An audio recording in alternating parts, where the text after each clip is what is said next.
So welcome back guys to another video, and today I'm doing a review on Resident Evil 7 Biohazard. Now I was kind of reluctant on making a video about this because it's all over social media already. People have already made reviews about it. People already have their opinions on social media.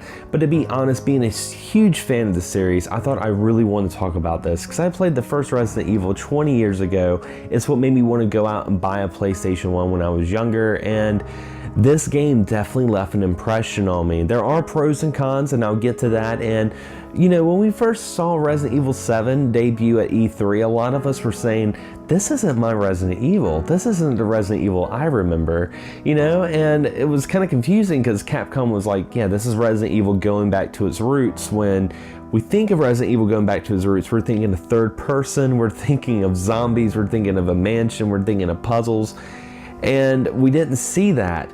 And to be honest, I stayed away from the demos. I stayed away from some of the stuff that we were saying online. I wanted to go into this game completely blind because I thought that would be the best way to experience this survival horror game. And that's what this game is. It's a survival horror. And it really shows where people started with the series. Because if you played Resident Evil 4, 5, and 6, and you played this, it's not going to feel like a Resident Evil because it's not that Resident Evil. But if you're like me and you played, you know, old school Resident Evil 1, 2, 3, Code Veronica, it feels like Resident Evil, oddly enough, despite its first person view, despite that, you know, the story on pen and paper, like the broad story of, you know, Ethan, our protagonist, looking for his wife who he thought was dead, and now he's trying to find answers. He gets stuck in the woods in a house full of a crazy family. I'm like, man, this is like Silent Hill 2 meets Texas Chainsaw Massacre. And it isn't. It isn't. There are things that make you think of that, but at the same time, it does a great job of having that charm of something new, and at the same time makes you kind of nostalgic of Resident Evil. And I really commend Capcom for doing that, because if Capcom really did go back to its roots of the previous entries, gamers today love to lick the gravy of pessimism, and they'll say, oh, Capcom, just recycling good old trends again. That's what they do. But Capcom did something completely different, and it really shows the fruits of the labor of that. Now, I have to say the first person view is a welcome to the entry. I thought it was a little bit more intimate in my experience. When I was playing it, I felt like I was in that experience. And this game is VR compatible, and it's funny that this is a game that's VR that doesn't feel like a tech demo. And a lot of people see, even myself, see that this game has so much potential with VR and what VR could do for gaming. And sometimes like we don't want to play it because the way I am in real life, I don't like it when people get really close to me, and there's times in this game where they get right in your face and it just gets really uncomfortable.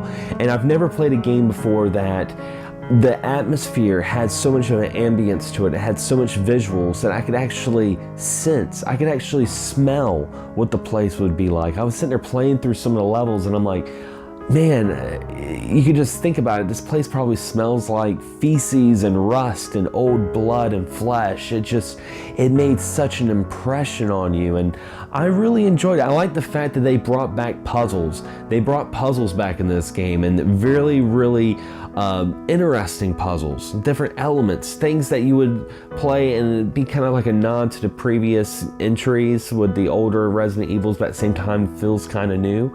And of course they have limited ammo. That was something I really enjoyed. To me, that is what brought survival horror back, you know, because in Resident Evil 4, ammo wasn't an issue. You could like throw an egg, you could, you know, bust crates, you could just do this and do that and get more ammo. Hell, they had a merchant guy that you could buy weapons from. And I thought Resident Evil 4 was good because it was doing something a little different and gave the series a breath of fresh air. And I feel like that's the same thing that Resident Evil 7 did. It took elements from the old games and made it into something new, and I really recommend it. I really enjoyed it. one of the things I know a lot of people aren't too fond of is there's limited bosses or enemies in this game. You know, in Resident Evil 1, you had so many different monsters trying to kill you, and this one, it focuses more on the family, and you do have these monsters called the molds or moldies. They look like a mixture of like hunters and lickers, and they're scary, and you will waste a lot of ammo trying to kill them sometimes, and that brings more of the survival horror, because you know that once you kill one of them, that ammo that you use could be used towards one of the family members that you run into. That when I ran into the family members, it gave me that nostalgic feeling of Nemesis and Tyrant from Resident Evil 2. I would want to hide from them. I didn't want to go and run and gun and kill any of the family members. I wanted to hide from them. So I think they did a great job with this game, and there are some nods to the previous series and previous entries, and I don't want to spoil it for you guys. All I can say is go out and play this game. I think you guys will really enjoy it. I really enjoyed it. I'm looking forward to the DLC, and I don't say that often. There's a lot of times I play a game and I don't even touch the DLC. I'm like, I'm done with it. But this game, I want to see more of it. I want to see what Capcom is going to be doing more so with Resident Evil, and it makes me wonder what they're going to do with Resident Evil 2. Are they going to take Resident Evil 2 and do like a Resident Evil 7 kind of twist to it, the first person view? Honestly, that wouldn't bother me, because I've already played Resident Evil 2. I would like to experience Resident Evil 2 in a different light, even if it was just an option of a single button press to go in first person or third person view. That would be awesome. But yeah, I'm really happy with Resident Evil 7. I really recommend it. Is it a perfect game? It's not perfect, but it's a lot of fun. There are some cons. Of course, you know, you got limited enemies. You spend a lot of time in the house, and that can be kind of repetitive sometimes. As later on in the game, you start venturing in other locations, and it gives it a breath of fresh air. But at no point did I play this game that I feel like I was bored. You know, I was actually kind of sad when I finished it, because I had that feeling that you get, I know you guys get it, that when you finish that game, you're like, now what do I do with the rest of my life? This game is done, and the DLC doesn't come out till spring. So spring, I'm definitely going to get this game. I want to get the DLC because I actually rent it from Redbox. I suggest you guys do the same, because it's not a long game. You can play it one weekend, be done with it, and be completely satisfied. And that's what all of us gamers want. Anyway, guys, as always, thanks for watching. Thanks for subscribing. Leave a comment below. I love to hear your thoughts about Resident Evil 7. And as always, happy gaming. Can't get enough of Excess Gaming Podcast? Be sure to check out our audio podcast on podomag.com. You can also subscribe to us on iTunes. And if you have a YouTube channel or podcast you'd like to share, be sure to check us out on Facebook on our group page and join the community.